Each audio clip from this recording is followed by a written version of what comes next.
you beautiful lot. It's actually Thursday, and I'm giving you a little bonus episode because there's a small announcement that I need to make on regarding this week's timings, and nothing to panic about. We are still continuing with the podcast. I put a note out on Patreon and on the YouTube that I am going to be moving the day of the podcast to Sunday. Now, the reason I'm doing that is because they're getting to be like an hour long. So when we first started these back in 2023, they were around 15, 20 minutes. They kind of escalated to 30 to 40, and now we're at an hour. And it just takes me time to research and to do the recording and do the editing.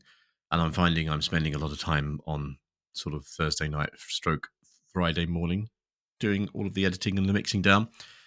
So this little bonus episode is just to let you know that there will be an episode this week, but it will be Sunday. And the topic of that episode is sort of narcissism and dealing with narcissists and things like that. Though, there's wonderful people that we often encounter in life, unfortunately. So as part of the bonus episode, I thought I would read to you the actual story from Greek mythology of Narcissus and Echo, where the name for this rather unpleasant psychological trait comes from. But first, because this is a very impromptu, I'm just recording this straight into the system without doing any editing, any faffing about with intros. I found a lotus drum. You're like, what the fuck is a lotus drum, David? I found a lotus drum amongst my possessions as I've been going through them. So let's just do a very quick intro with my lotus drum.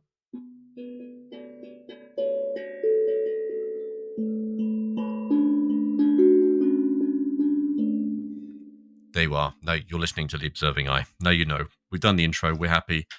Wonderfulness has happened. Right. The story of Echo and Narcissus, then. Let us begin. Let us begin with that. There's going to be clicks in the background with the mouse. There's going to be noise. I'm not doing any editing or mixing down other than recording this. You're getting it rough and ready, raw style. Okay. Echo and Narcissus, your bonus episode. So there was once in ancient Greece, there was this prophet called Tiresias.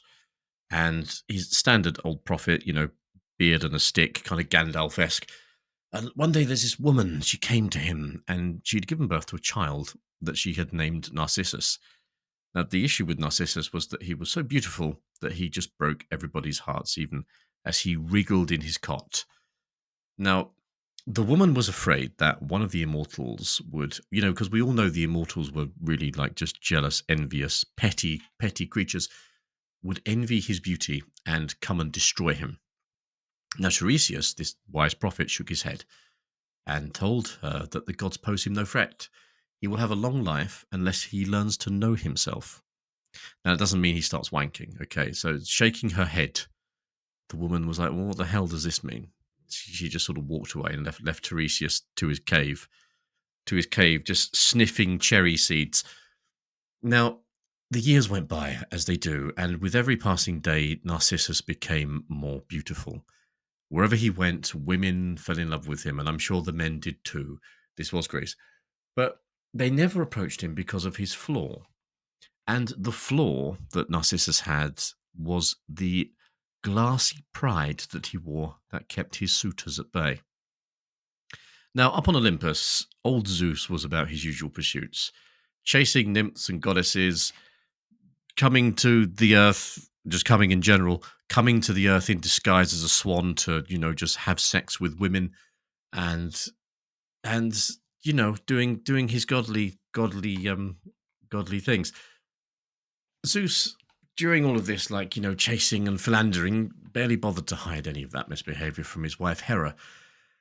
So what he'd done to try and sort of confuse her, I guess, is he'd enlisted the help of a nymph called Echo.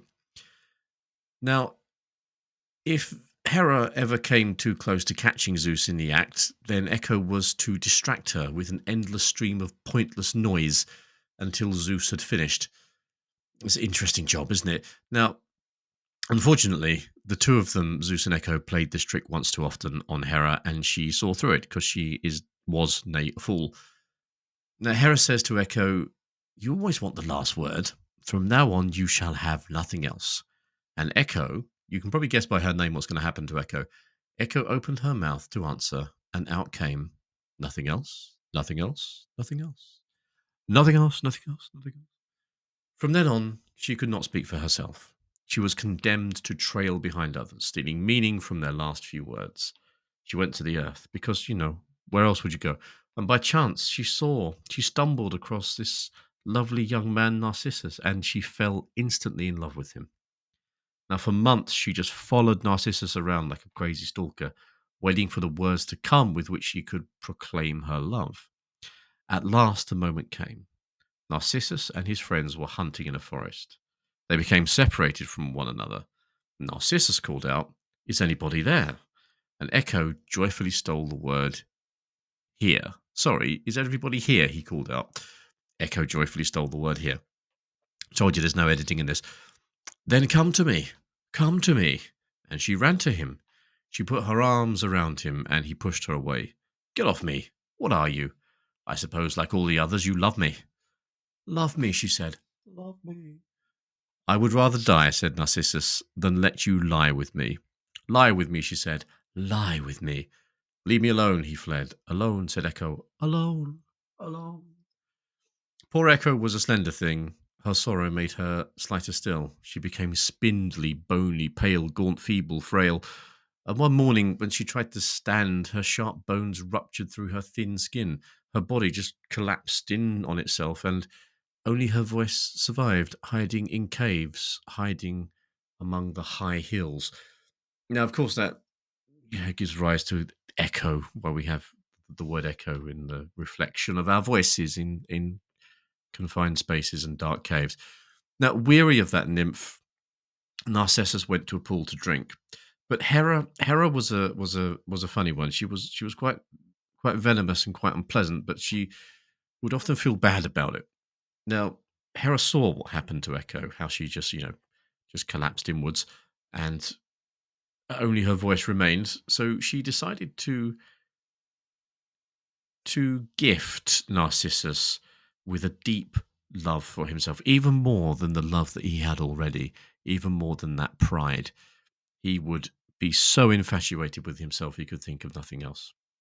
So Narcissus has gone to a pool. With that in mind, he is now so heavily infatuated with himself, but he hasn't had chance to activate that power yet until he goes to a pool to drink.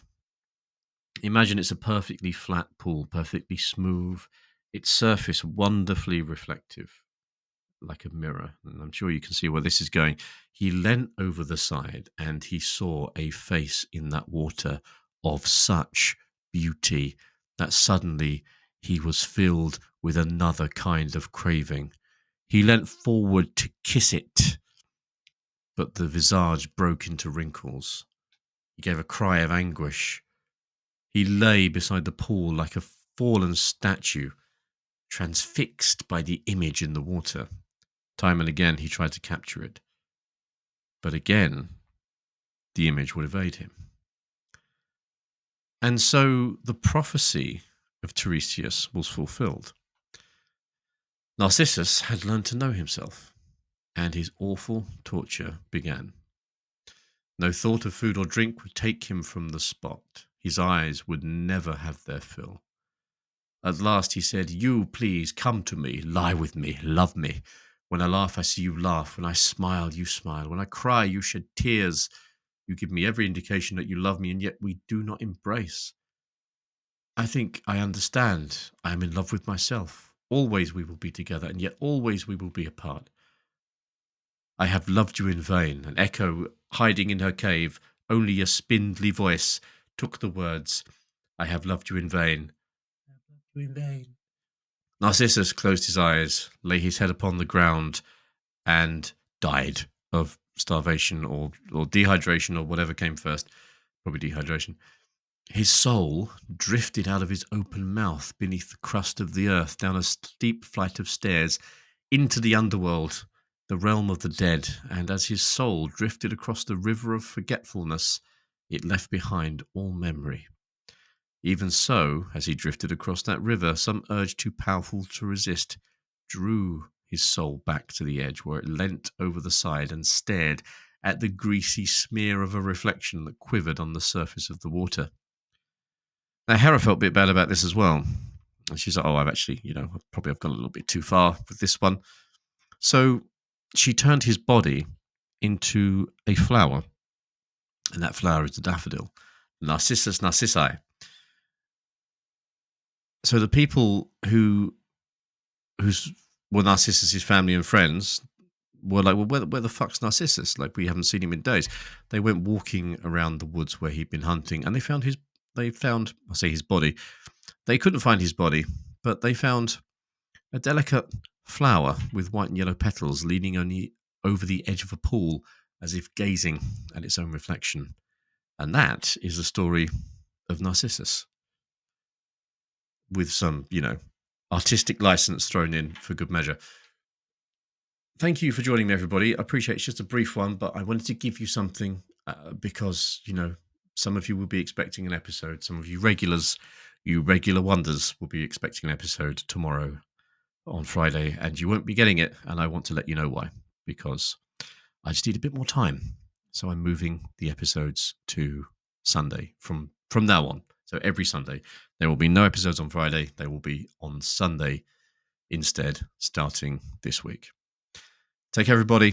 Much love. Look out for the episode on Friday. No, my God, you fucking idiot. Look out for the episode on Sunday. And enjoy your weekend.